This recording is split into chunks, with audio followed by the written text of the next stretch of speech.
हाँ तो भाई, मैंने कल जो आपसे बात की थी वो एक्सरसाइज 2.3 की बात आपसे की थी। और एक अपना एक्सरसाइज 2.3 का क्वेश्चन रह गया था, क्वेश्चन नंबर 3, जो मैंने आपको उस वीडियो में लेकर आया था। तो इस वीडियो में मैं आपको इसका लास्ट क्वेश्चन तीसरा कराऊंगा और एक्सरसाइज 2.4 कराऊंगा। ठीक है, तो आप इसको अच्छी प्रकार समझें। देखें, क्वेश्चन नंबर 3 आपसे क्या कह रहा है कि यदि पी और क्यू अभाज्य धनात्मक पूर्णांक है तो सिद्ध करो कि अंडर रूट पी तथा अंडर रूट क्यू एक अपरिमेय संख्या है। ठीक है, क्वेश्चन अपना वही है, आपको यहां पे इसको अपरिमेय संख्या सिद्ध करना है। कौन सी संख्या? अपरिमेय। तो देखिए किस प्रकार आप इसको प्रूफ करेंगे, स्टेप बाय स्टेप चलना है। देखिए, अंडर रूट पी तथा अंडर रूट क्यू एक अपरिमेय संख्या है, ये आपको क्या करना है? सिद्ध करना है। प्लस लगा हुआ है इसमें, ये प्लस लगा लेना आप लोग स्टेप से। ठीक, तो under root P plus under root Q एक अपरिमेय संख्या, ये सिद्ध करना है। तो मैं इसको क्या है, मान के पर में चलता हूं, तो लिख लेता हूं माना under root P plus under root Q एक परमेय संख्या है। कौन सी संख्या मान रहा हूं मैं? परमेय। जब इसको मैं परमेय संख्या मान रहा हूं तो परमेय संख्या तो पी अपॉन क्यू के रूप में होता है या ए अपॉन बी के रूप का होता है। बाकी सभी क्वेश्चनों में मैंने पी अपॉन क्यू लिया था। अगर मैं यहां पे पी अपॉन क्यू लेता हूं तो बिल्कुल इक्वल हो जाएगी। तो इसलिए हम परमेय संख्या का जो रूप लेके चल रहे हैं वो ए अपॉन बी लेके चल रहे हैं। ठीक है, तो इसको लिख दूंगा मैं under root P plus under root Q is equal to A upon B. और ए और जो बी है वो अपनी सहभाज्य संख्या रहेंगी, सहभाज्य पूर्णांक संख्या यहां पे। ठीक है, आप लिखना चाहते हैं तो लिख सकते हैं, नहीं लिख सकते कोई दिक्कत नहीं है। तो अब देखिए स्टेप बाय स्टेप इसको मैं कंप्लीट कर रहा हूं। तो अंडर रूट क्यू का मैं वहां पे पक्षांतर कर रहा हूं तो स्टेप्स हो जाएगा under root P A upon B और माइनस का अंडर रूट क्यू, स्टेप्स होगा। अब देखो, आपको पता है ये अंडर रूट है और अंडर रूट आपको हटाना है, तो अंडर रूट को हटाने के लिए क्या करेंगे आप? वर्ग कर देंगे, क्योंकि आपको पता है कि जो वर्ग और वर्गमूल होते हैं वो एक दूसरे के दुश्मन होते हैं। अगर कहीं भी आपको इस वर्गमूल को खत्म करना है तो आप वर्ग करेंगे, और यदि आपको कहीं भी वर्ग खत्म करना है तो आप वर्गमूल करेंगे, क्योंकि ये एक दूसरे के दुश्मन होते हैं। इनको खत्म करने के लिए आपस में किया जा सकता है, वर्ग को वर्गमूल खत्म करता है, वर्गमूल को वर्ग खत्म करता है। ठीक है, अच्छा देखें, दोनों ओर वर्ग करने पर दोनों क्या कर रहे हैं आप लोग? वर्ग। तो कीजिए अंडर रूट, अगर पी का मैं वर्ग करता हूं तो ये तो पी आना है, क्योंकि वर्ग से वर्गमूल कैंसिल हो जाएगा। और इस साइड में ए अपॉन बी माइनस का अंडर रूट क्यू, इस पूरे का होल स्क्वायर हो जाएगा, वर्ग हो जाएगा। एक कंसेप्ट आपको याद रखना, कुछ स्टूडेंट क्या है, जैसे इस पे वर्ग लगा दिया, ए अपॉन बी पे वर्ग लगा देते हैं, फिर अंडर रूट क्यू पे वर्ग लगा देते हैं, तो वो गलत हो जाता है। हमेशा वर्ग एलएचएस और आरएचएस में चलता है। अगर आप लोग वर्ग कर रहे हैं तो एलएचएस में जितने भी पद है उन सभी का वर्ग करना है, और आरएचएस में जितने भी वर्ग है उन सभी का वर्ग करना है, अलग अलग आपको वर्ग नहीं करना है। तो इसलिए मैंने देखो सभी का प्रकार वर्ग कर दिया है। ठीक, अब इसको सॉल्व कर ले आप लोग। तो P बराबर, अच्छा ये तो a माइनस बी का वर्ग खोला जाएगा, a माइनस बी का क्या खोला जाएगा? वर्ग। तो a स्क्वायर माइनस का 2ab प्लस का b स्क्वायर होता है। तो a स्क्वायर का मतलब क्या होगा? यानी कि इसका स्क्वायर, तो यानी कि a square upon b square दोनों का वर्ग हो जाएगा। सी है माइनस का 2ab, तो 2 इंटू a का मान a अपॉन b इंटू, और b का मान क्या आ रहा है? अंडर रूट क्यू आ रहा है, प्लस का b स्क्वायर, यानी कि अंडर रूट क्यू का स्क्वायर क्या हो जाएगा? यहां पे अंडर रूट क्यू का स्क्वायर आपका क्या हो जाएगा? ये क्यू हो जाएगा। स्टेप से बात आपकी समझ में आ रही है कि ना आ रही? ठीक है, अब देखिए ये स्टेप आपने कंप्लीट कर दिया है, और इस स्टेप को कंप्लीट करने के बाद मैं यहां पे देखता हूं कि ये जो माइनस वाली संख्या, ये इस माइनस वाली संख्या को मैं पक्षांतर में इधर ला रहा हूं और इस p वाली संख्या को मैं इधर ले जा रहा हूं। ठीक है, तो देखो ये पूरी माइनस वाली संख्या आपको उठाइए पक्षांतर में, तो यहां पे 2a आएगा, 2a अंडर रूट क्यू आ जाएगा, या फिर मैं ऐसे लिख सकता हूं 2 इंटू ए इंटू अंडर रूट क्यू और अपॉन में क्या आ रहा है यहां पे बी आ रहा है, ठीक है। और अगले स्टेप में यदि मैं यहां पे करता हूं तो यहां तो आ रहा है A square upon B square ये आ रहा है, और एक ही आएगा तो माइनस का पी आएगा और ये अपना प्लस का क्या आएगा यहां पे क्यू आएगा इस टाइप से। अब इसको सॉल्व कर दें तो 2a अपॉन बी और इधर अपना क्या है under root Q equal to, अब देखिए बी स्क्वायर मैं इसका या लघुत्तम ले सकता हूं एलसीएम ले सकता हूं, बी स्क्वायर आप एलसीएम लेंगे तो यहां पे क्या आने वाला है ए स्क्वायर, सही है। इसके नीचे आप एक रख के ऐसे कर सकते हैं, एक का भाग बी स्क्वायर में देंगे बी स्क्वायर से गुणा करेंगे तो ये माइनस का आ जाएगा पी बी स्क्वायर प्लस और ऐसे यहां पे होगा क्यू बी स्क्वायर, सही है। अच्छा आगे आप क्या कर सकते हैं, देखो इससे एक बी से एक बी को कैंसिल कर सकते हैं तो यहां पर आएगा 2a into under root Q equal to, अच्छा यहां पे क्या आ रहा है ए स्क्वायर आ रहा है।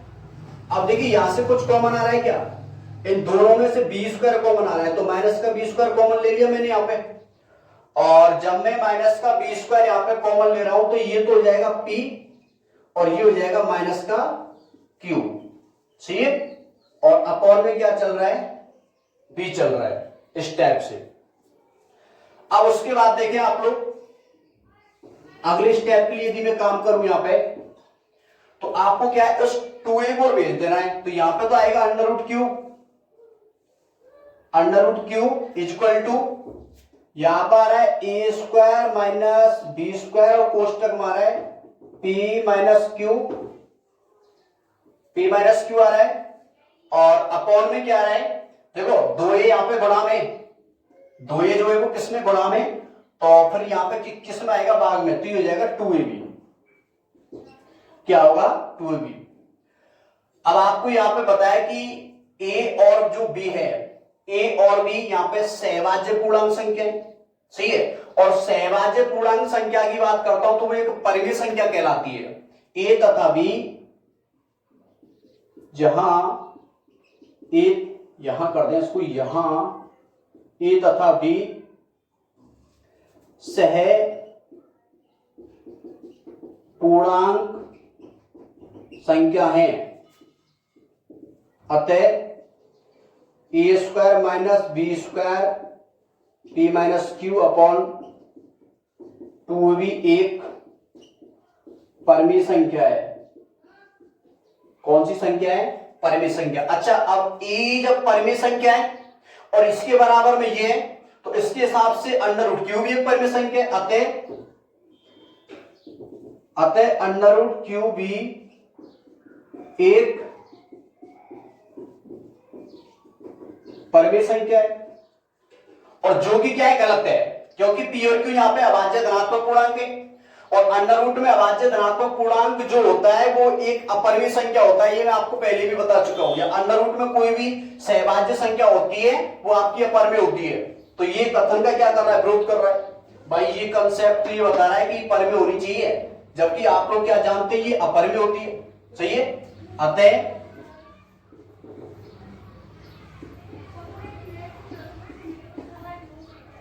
हमारी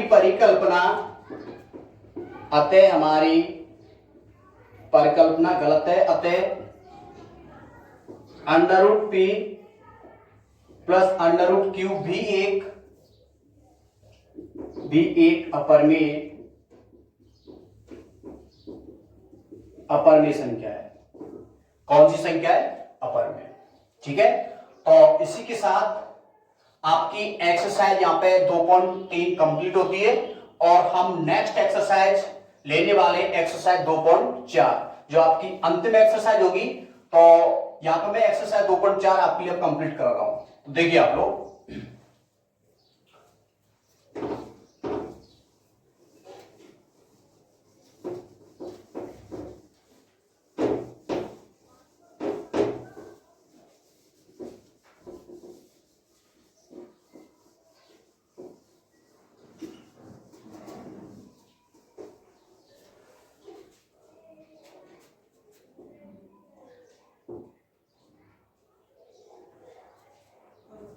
एक्सरसाइज 2.4।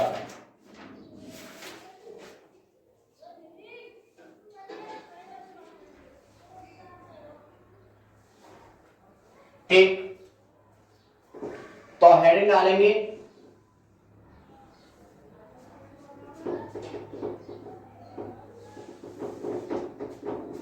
शांत प्रसार और अशांत प्रसार।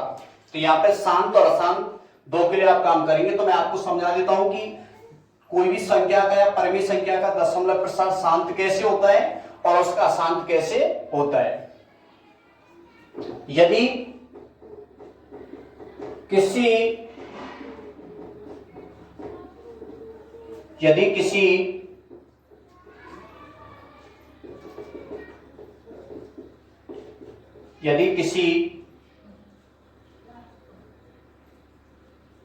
बिंदिका कर दें आप लोग यहां पे, यदि किसी भिन्न संख्या के हर के गुणनखंड, यदि किसी भिन्न संख्या के हर के गुणनखंड 2 की घात m इंटू 5 की घात n के रूप के होते हैं तो उसका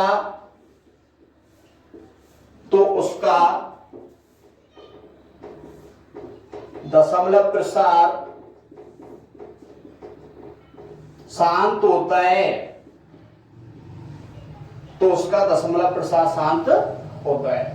ठीक, अब मैं बात करता हूं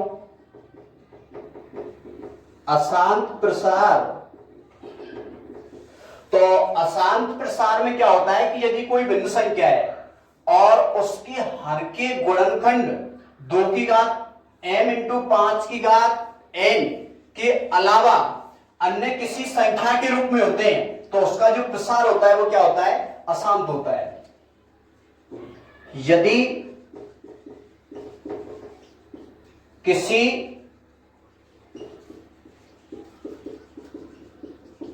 भिन्न संख्या के हर के गुणनखंड 2 की घात m इंटू 5 की घात n के रूप के अलावा अन्य होते हैं तो उसका दशमलव प्रसार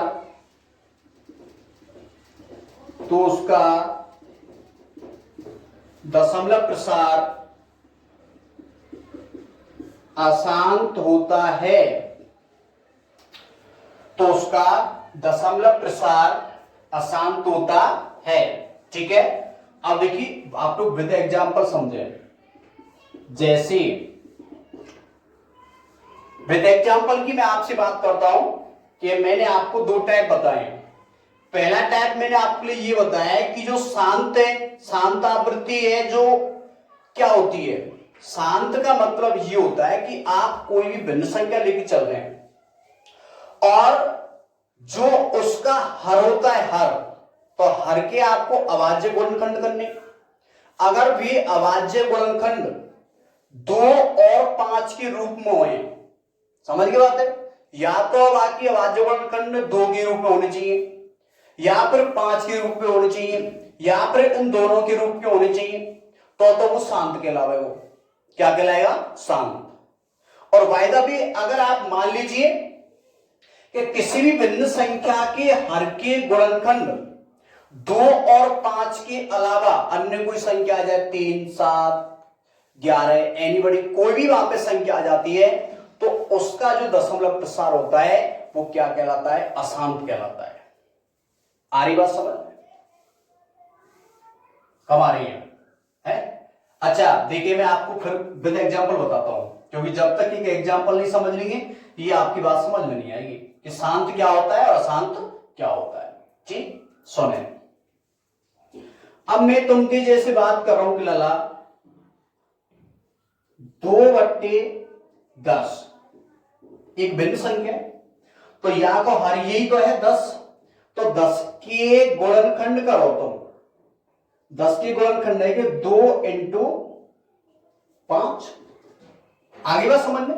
अच्छा, 2 और 5 के अलावा और कोई संख्या है क्या? नहीं है। अगर यहाँ के गुणनखंड 2 और 5 के रूप में तो का कहलावे वो शांत, तो यहाँ को दशमलव प्रसार का है वो शांत है वो।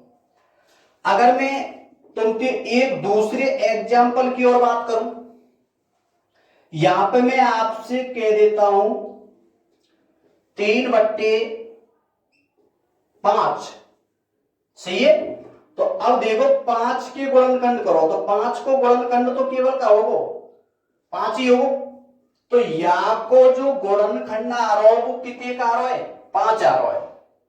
अब स्टूडेंट ज्यादातर यहां पे गलती कर दे, 90% स्टूडेंट, क्योंकि मैंने 2 इंटू 5 को रूपा में, अब यहाँ जगह पे केवल 5 ही दिख रहा है। तो मैं तुमको बिल्कुल सिंपल मेथड बता दूं कि तुम तो यह चीजें ध्यान रखो, या तो 2 आना चाहिए या फिर 5 आना चाहिए और या फिर भी दोनों आ जाने चाहिए। समझ गए बात है? तो देखो 5 आ रहा बना रहा, तो 5, बस ये चीज ध्यान रखें 2 और 5 के अलावा अन्य कोई संख्या नहीं चाहिए। तो इसका भी जो दशमलव प्रसार है वो क्या होगा? शांत, और या को क्या होगा? शांत। तीसरे एग्जाम्पल की मैं यदि आपसे बात कर देता हूं तो मैं यहां पे कह रहा हूं कि भैया 5/8। तो अब तुम 8 के फैक्टर करो, 2 इंटू 2 इंटू 2 यानी कि 2 की घात 3। तो यहां के सबरी गुणनखंड काय के रूप में आ रही? 2 के रूप में आ रही कि ना रही? 2 के अलावा कोई तो संख्या ना रही, तो ये भी जो होगा वो क्या होगा? आपका शांत कहलाएगा। क्या कहलाएगा? शांत। तो शांत वाली कंडीशन में यह चीज ध्यान रखो, या तो गुणनखंड में 2 हो तो शांत, या केवल गुणनखंड में 5 हो तो शांत, या फिर गुणनखंड में 2 और 5 दोनों हो तो शांत, और अन्य कोई संख्या आ जाए तो वो क्या कहलावे? अशांत। और देखो अगर तुम बनाना सीखें कि जैसे 5 है तो मैं अगर या ऐसा तो कर सकूं, अगर या संग में 2 बनाऊं तो 2 की घात में 0 कर सकता हूं, क्योंकि कोई की जो पावर है 0 उसका मान क्या होता है? 1। 2 की पावर 0 का मान 1, और 1 इंटू 5 कोई 5 आ जाएगा। अगर तुम यूं के साथ भी तो 2 है या जगह पे, और या जगह पे मैं 5 इंटू 0 तो कर सकूं, कर सकते ना आप लोग, क्योंकि 5 की पावर 0 का मान 1 और 1 को गुणा करेंगे तो वही संख्या आ जाएगी। तो ये 2 और 5 का रूप भी बना सकते हैं। तो आप डायरेक्टली ये भी याद कर लें कि गुणा में अगर 2 आ रहा हो तो शांत, गुणा में अगर 5 आ रहा है तो शांत, और 2 और 5 दोनों आ रहे हैं तो भी क्या है? शांत। ठीक है। अब मैं 3 एग्जाम्पल और यहां लेके चलूं अशांत के लिए। देखो मैं तुमसे कह रहा हूं कि यहां पे 5/, आपके लिए दे दिया जाता है 9। ठीक, तो यहां पे 9 की गुणनखंड करो, 9 की गुणनखंड होंगे 3 इंटू 3। अच्छा, 2 और 5 के अलावा गुणनखंड 3 अन्य संख्या आते हैं कि नहीं? तो ई का कहलावे वो अशांत कहलाएगा। क्या कहलाएगा? अशांत। और एग्जाम्पल लेता हूं कि इस जगह पर मैं कर देता हूं आपके लिए, इसके लिए मैं यहां पे 12 कर देता हूं। ठीक है। अब 12 के फैक्टर करूंगा तो 12 के फैक्टर क्या होंगे? 2 इंटू 2 इंटू 3। देखो 2 तो आ रहा हो, बात तो सही है, और 2 के अलावा कौन सी संख्या आ रही है? 3। तो ये भी क्या कहलाएगा? अशांत कहलाएगा। आगे बात समझ। अच्छा, एक और एग्जांपल ले लेता हूं मैं कि यहां पे मैं कर देता हूं 5/30 कर देता हूं। तो 30 की गुणनखंड करना आप लोग, 30 की गुणनखंड करूंगा तो 2 इंटू 3 और इंटू 5, यही तो होंगे। 5 के 15 और 30। अच्छा, इसमें 2 आ रहा है, बात सही है, 5 आ रहा है, बात सही है, और 2 और 5 आ रहा है, शांत तो है जाए, पर शांत कब हो? 2 और 5 के अलावा अन्य कोई संख्या नहीं होनी चाहिए। समझ गई बात है?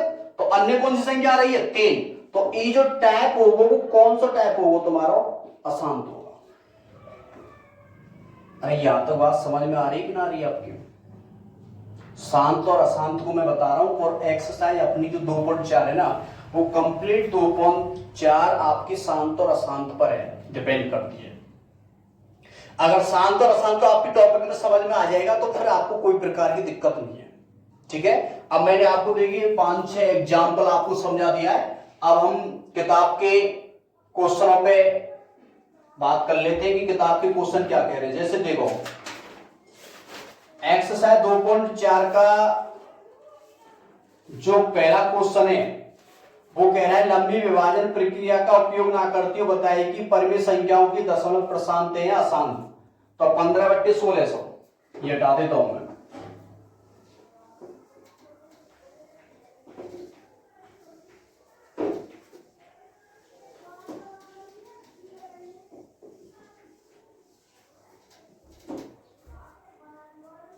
तो पहला क्वेश्चन है प्रश्न संख्या 1,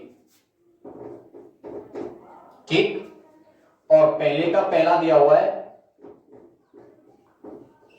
अब देखिए आपको क्या बताना है कि 15/16 से जो संख्या है वो आपको ये बताना है कि ये शांत है या अशांत।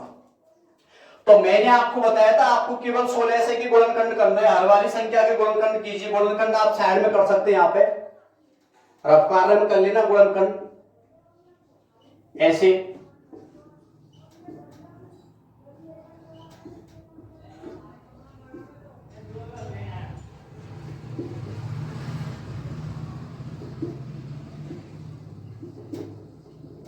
स्टेप से आ रहा है तो यहां पे लिखता हूं अतः हर के गुणनखंड यानी कि 16 से के जो गुणनखंड आ रहे हैं वो आ रहे हैं 1 2 3 4 5 6 यानी कि 2 की घात 6 और इंटू 5 की घात 2 आ रहे कि नहीं आ रहे। 2 की घात 6 इंटू 5 की घात 2। अच्छा देख लो हर के जो गुणनखंड है वो 2 और 5 के रूप में आ रहे और जो गुणनखंड 2 और 5 के रूप में आ रहे वो क्या कहलाता है, शांत कहलाता है। सिंपल सी बात है। अतः इसके हर के गुणनखंड 2 की घात m इंटू 5 की घात n के रूप के हैं। अतः इसका दशमलव प्रसार शांत है। आइए बस सिंपल सा क्वेश्चन। इसका नेक्स्ट क्वेश्चन देखिए आप लोग 13/, ये दिया हुआ है आपके लिए अगला क्वेश्चन 13/31 25।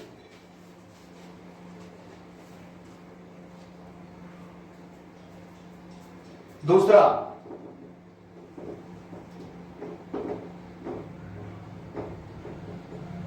13/31 25। तो यहां के हर के गुणनखंड करो 31 25। तो अब यहां की गुणनखंड कर लेना आप लोग, रफ कार्य करके देख लेना। तो 5 इंटू 5 इंटू 5 इंटू 5 और इंटू 5, ये आगे इसके फैक्टर शायद देख लेना आप एक बार ट्राई करके। ठीक है, यानी कि इसको बोल सकता हूं मैं 5 की घात 5। अब देखो 5 की घात 5 इसको बोल सकता हूं मैं, यहां पे 2 की घात 0 भी लगा सकता हूं। तो याव के जो गुणनखंड आ रहे हैं 5 और 2 के रूप में आ रहे हैं तो इसका भी क्या होगा, शांत हो जाएगा स्टेप में। अतः इसका दशमलव प्रसार क्या होगा, शांत हो जाएगा, ये हो जाएगा। अच्छा अगला क्या कह रहा है 23 2 की घात 3 5 की घात 2। 23 2 की घात 3 इंटू 5 की घात 2। अब देखो यहां के हर के गुणनखंड की मैं बात करता हूं तो 2 की घात 3 इंटू 5 की घात 2। ये तो ऑलरेडी 2 और 5 की गुणनखंड आ रहे कि ना रहे, तो इसका भी क्या हो जाएगा, डायरेक्टली शांत हो जाएगा। सिंपल सी बात है। अच्छा इसका अगला क्वेश्चन है 17/6। देखो नेक्स्ट क्वेश्चन कौन सा है 17/6, चौथा क्वेश्चन है शायद ये। 17 बट्टे 6। अब 6 के गुणनखंड करो, 6 के गुणनखंड ले जाएंगे 2 इंटू 3। अब यहाँ पे देखो, या इसकी जो हर के गुणनखंड है ना वो 2 की घात m इंटू 5 की घात n के रूप के नहीं है, क्योंकि यहाँ पे अन्य संख्या कौन सी आ रही है, 3 आ रही है, के रूप के नहीं है, नहीं है, अतः इसका दशमलव प्रसार अशांत है। सिंपल सी बात है, 2 और 5 मारे शांत और अन्य कोई संख्या है अशांत, तो बताओ कर सके कि ना कर सके। अच्छा, यहां को 129, अगला क्वेश्चन है ये 129 अपॉन, और फिर आपसे कह रहा है 2 की घात 2, 5 की घात 7 और 7 की घात 5, 2 की घात 2, 5 की घात 7 और 7 की घात 5। वैसे ही देख लो, 2 और 5 के अलावा अन्य कोई संख्या आ रही है, 7 आ रही है, तो वो कहा जाएगा ये शांत है जाएगा, तो लिख सकता हूं मैं 2 की घात 2 इंटू 5 की घात 7 इंटू 7 की घात 5। इसके हर के गुणनखंड 2 की घात m इंटू 5 की घात n के रूप के नहीं है, अतः इसका दशमलव प्रसार क्या होगा, अशांत। आ रही है बात समझ में, इजी क्वेश्चन है। और फिर है आपका 35 बट्टे 50, तो आप लोग इसको कर लेना भाई। देखो 35 बट्टे 50 है, 7 बट्टे 80 है, तो 50 और 80 के गुणनखंड करके इसी टाइप से आपको निकाल लेना, ठीक है। क्वेश्चन नंबर 2, निम्नलिखित परिमेय संख्याओं के दशमलव प्रसार लिखिए और बताइए कि ये शांत है। आप देखो क्वेश्चन 2 का टाइप बदल रहा है।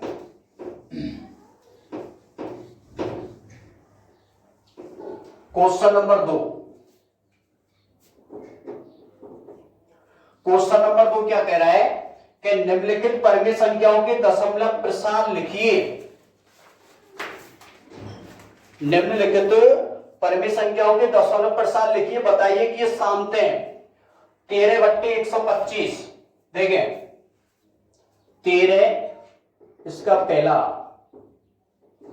13 बट्टे 125, यानी कि आपको इसका दशमलव प्रसार भी लिखना है और आपको शांत और अशांत के लिए भी यहां पर देखना है, मतलब इनका दशमलव प्रसार लिखना है और आपको यह बताना है कि शांत है या अशांत, ठीक है। तो सबसे पहले तो हम ये देख लेते कि ये शांत है या नहीं। तो 100 हर के गुणनखंड करने पर, हर के गुणनखंड करने पर, तो अगर मैं हर के यहां पे गुणनखंड करता हूं, यानी कि 125 की कहोगे 5 इंटू 5 इंटू 5 इक्वल टू 5 की घात 3। अब देखो 5 के रूप में आ रहे गुणनखंड, अतः दशमलव प्रसार का है वो शांत, अतः यह शांत है। क्या कहला रहा है, शांत। और आपके लिए इसमें थोड़ा सा वर्क और बढ़ा दिया गया है, आपको इसका दशमलव प्रसार भी लिखना है, ठीक। अच्छा, बहुत से वाला क्या दशमलव प्रसार लिख के नहीं आते, तो दशमलव प्रसार का मतलब मैं आपको डायरेक्ट डेसिमल यानी कि पॉइंट, और पॉइंट का मतलब है कि तुम्हें भाग दे के आना है। 2 टाइप है यहाँ पे, अगर दशमलव प्रसार लिखना हो तो दशमलव प्रसार को मतलब ये पॉइंट वाली संख्या लिख के आनी है, और पॉइंट वाली संख्या को मतलब ये 13 बट्टे 125 को मतलब क्या हुआ है कि 13 में 125 को भाग दो। तो या तो रफ कार्य पे 13 में 125 को भाग दियांगे तो 0 पॉइंट कुछ संख्या आने वाली है, तो वो दशमलव प्रसार के अलावा है। एक या आपको कैलकुलेशन को जो तरीका है मैं आपके लिए करा रहा हूं, दोनों तरीका है, कोई सा भी करके आना आपको, ठीक है। अतः अब सुनो, ई 13 बट्टे 125 है और 125 को लिखा जाएगा 5 की घात 3, लिख सके ना। तो हमारो अगर दशमलव प्रसार आपको लिखना है, पॉइंट वाली संख्या लिखनी है, तो यह चीजें देखिए करो कि नीचे हमें आधार बनाना पड़े 20, और जो आधार या तो आप 10 बनाओ, 100 बनाओ, 1000, 10,000, लाख, कोई भी बना सकते हैं आप लोग, सही है। तो आधार अगर वो सबसे पहले 10 बनाना हो तो यहां पे जैसी ये 5 है संख्या, तो 5 में कौन सी संख्या को गुणा करे हो जाए, 10 बन जाए तो 2 गुणा कर दोगे। तो अगले स्टेप में मैं इसको ऐसे लिख सकता हूं कि 13 बट्टे ये 5 की घात 3 तो होती है। अगर यहां में नीचे में 2 को गुणा करूं, पर 2 को गुणा कर रहे थे पहले ये देख लो, जब 5 की घात 3 है ना और कोई भी संख्या को गुणा कर रहे तो वहां पे पूरी समान घात लेनी है। समान घात से क्या फायदा है? समान घात से ये हो जाएगा कि अब अगले स्टेप में जब इनकी घात बिल्कुल समान रह जाएंगी ना तो इन दोनों पे हम एक एक घात चढ़ा देंगे। समझ की बात है? तो यहां को मतलब ई भयो कि जब मैंने 2 की घात 3 को गुणा नीचे करो तो यह बैलेंस करवे को 2 की घात 3 को गुणा में क्या कर दूंगा, ऊपर कर दूंगा। आगे बात समझ में? अब देखो अगले स्टेप में, तो 13 इंटू 2 की घात 3 को मतलब 8। अब सुनो, ये 5 इंटू 2 है और यहां पे जो घात है वो बराबर है और बराबर घातों को एक बार ही चढ़ाया जाता है। तो मैं इसको बोल सकता हूं कि 5 इंटू 2 पे या पूरे पे घात का ले रहा हूं मैं 3। गुणा में अगर अलग अलग घात हैं तो उन घातों को एक बार ही चढ़ा लेते हैं। ठीक है, 13 104 हो जाएगा यहां पे, और 5 इंटू 2 को मतलब क्या आ जाएगा 10, और 10 की घात का है यहां पे 3। तो अगले स्टेप में यदि मैं देखता हूं तो 104 बट्टे 10 की घात 3 को मतलब 3 जीरो यानी कि 1000। कितना हो जाएगा? 1000। तो अब कुछ नहीं, जितनी नीचे जीरो है उतनी ही संख्या छोड़ के आपको क्या लगा देना है भैया? पॉइंट लगा देना है। के जीरो है 1 2 3, तो 3 संख्या छोड़ के पॉइंट लगा दे, 1 2 3, तो पॉइंट यहां लग जाएगा। तो मैं यहां पे कह सकता हूं कि 0.104 ये इसका क्या कहलाएगा? दशमलव प्रसार। आगे बात समझ में? इसको नोट करें और अगला क्वेश्चन देखें। अगला क्वेश्चन क्या कह रहा है आपसे? इसका जो नेक्स्ट क्वेश्चन है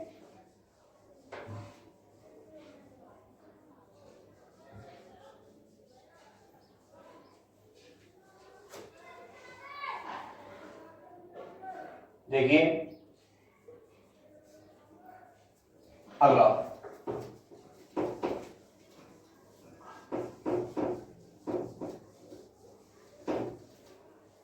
क्वेश्चन नंबर जो सेकंड दिया हुआ है वो दिया हुआ है 14,588 बट्टे 625। क्वेश्चन नंबर 2 का ये है जो दूसरा है 14,588 बट्टे 625। अब इसका आपको दशमलव प्रसार भी लिखना है और ये शांत और अशांत भी आपको देखना है। अतः हर के गुणनखंड करने पर 625 के गुणनखंड करो, 5 इंटू 5 इंटू 5 और इंटू 5, 125 इंटू 5 625। ठीक है, इक्वल टू 5 की घात 4। अब देखो गुणा 5 नहीं आ रहे, ये शांत है, अतः ये क्या हो जाएगा? शांत हो जाएगा। ठीक है, और जब ये आपका शांत हो जाएगा तो अब यहां को दशमलव प्रसार और देख लो। दशमलव प्रसार किस टाइप से देखेंगे? तो मैं इसको किस टाइप से लिख सकता हूं? 14,588 है ना, 14,588 अपॉन 625, तो 14,588 अपॉन 625 का मतलब है 5 की घात 4।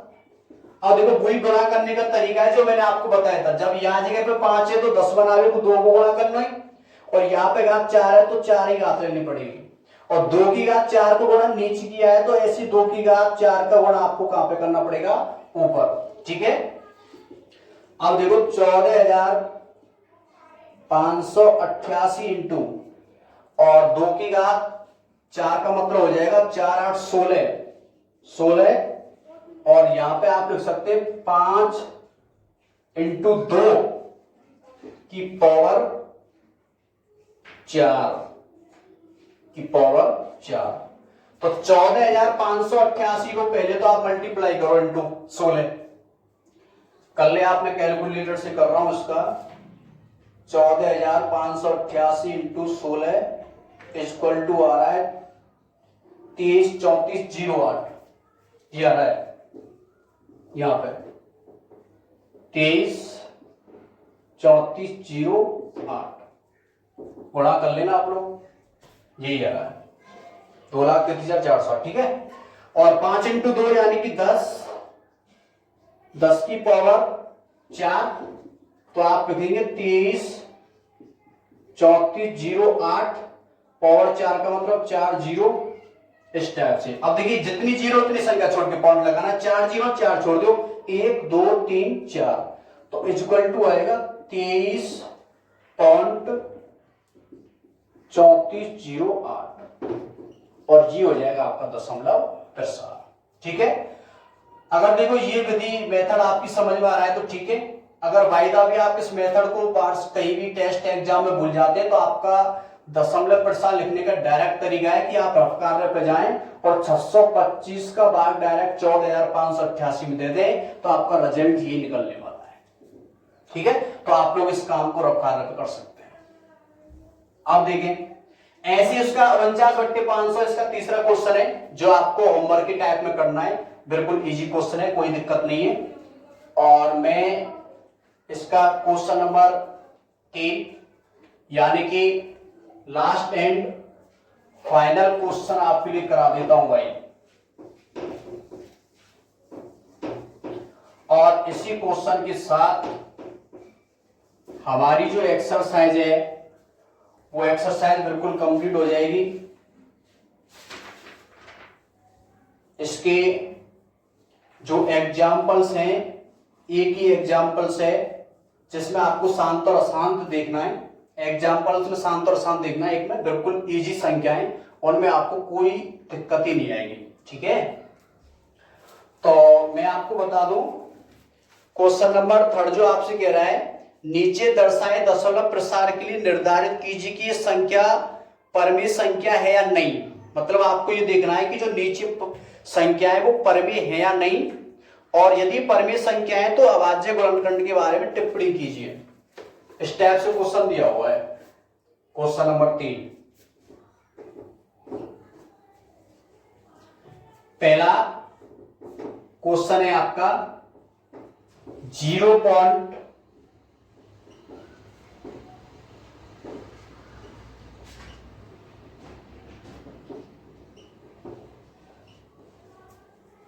ऐसे आपके लिए संख्या दी गई है ... अच्छा, अब तो मैं ये देखना है कि इसका ये जो संख्या है वो परमेय संख्या है या नहीं है। तो देखो मैं आपको बता देता हूं, जो परमेय जो संख्या होती है वो P/Q के रूप में होती है, यानी कि भिन्न के रूप में होती है, वही तो कहलाती है परमेय संख्या। तो आप लोग इस देखिए डायरेक्टली आपको यहां पे दिखाई दे रहा है कि ... का मतलब ये दिखा रहा है कि पॉइंट के बाद ये संख्या लगातार जा रही है, और ऐसे संख्या जहां पर ये संख्या रुकेगी उसकी कोई अवधि नहीं, यानी कि ये अनंत तक जाएगी। समझ रहे बात है? तो इसको P/Q के रूप में आप नहीं लिख सकते, तो यहां पे डायरेक्टली कह सकते हैं अतः यह संख्या एक परमेय संख्या नहीं है, क्योंकि इसको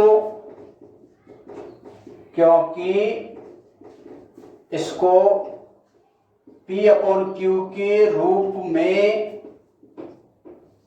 नहीं लिखा जा सकता है, नहीं लिखा जा सकता है। बस ये छोटा सा क्वेश्चन है। सेकंड क्वेश्चन क्या कह रहा है? सेकंड क्वेश्चन में जो आपके लिए संख्या है वो संख्या यही है,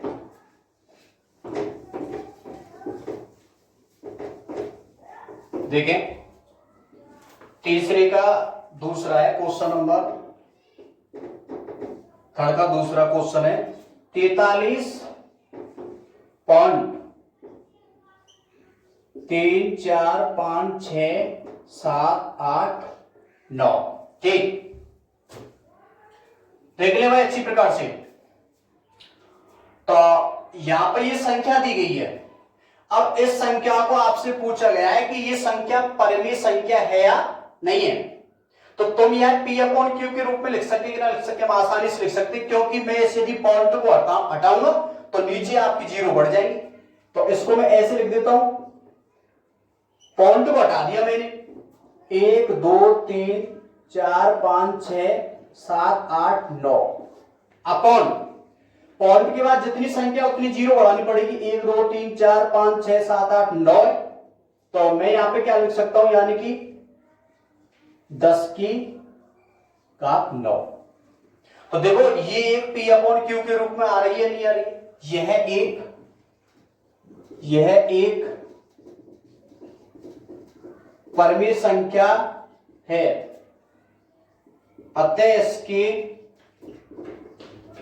गुणनखंड निम्न है। क्योंकि क्वेश्चन में आपसे स्पष्ट कहा गया है कि अगर ये परिमेय संख्या निकल के आ रही है तो इसके गुणनखंड के बारे में टिप्पणी कीजिए। गुणनखंड के बारे में टिप्पणी करने का पैटर्न ये रहेगा कि एक दो स्टेप उसके गुणनखंड के बारे में बताएं, हर के बारे में। तो इसको आप ऐसे लिख सकते हैं, 43 1 2 3 7 8 9 10। 10 को मैं लिख सकता हूं 2 इंटू 5, उल्टा रूप चल रहा है, की पावर 9। अगले स्टेप में कर सकते हैं 43 1 2 3 4 5 6 7 8 9। देखिए वहां पे तो हमने एक साथ लिया था, तो 9 को अलग अलग भी चढ़ा सकता हूं, तो 2 की घात 9 इंटू 5 की घात 9। बस यही पे छोड़ सकते हैं, क्योंकि आपने इसके गुणनखंड के बारे में छोटी सी क्या कर दी है, टिप्पणी। बस अगला क्वेश्चन देखिए। अगला जो क्वेश्चन दिया हुआ है वो ये दिया हुआ है, बाहर से रिलेटेड है। इसका क्वेश्चन नंबर देखिए 3rd 27 पॉइंट।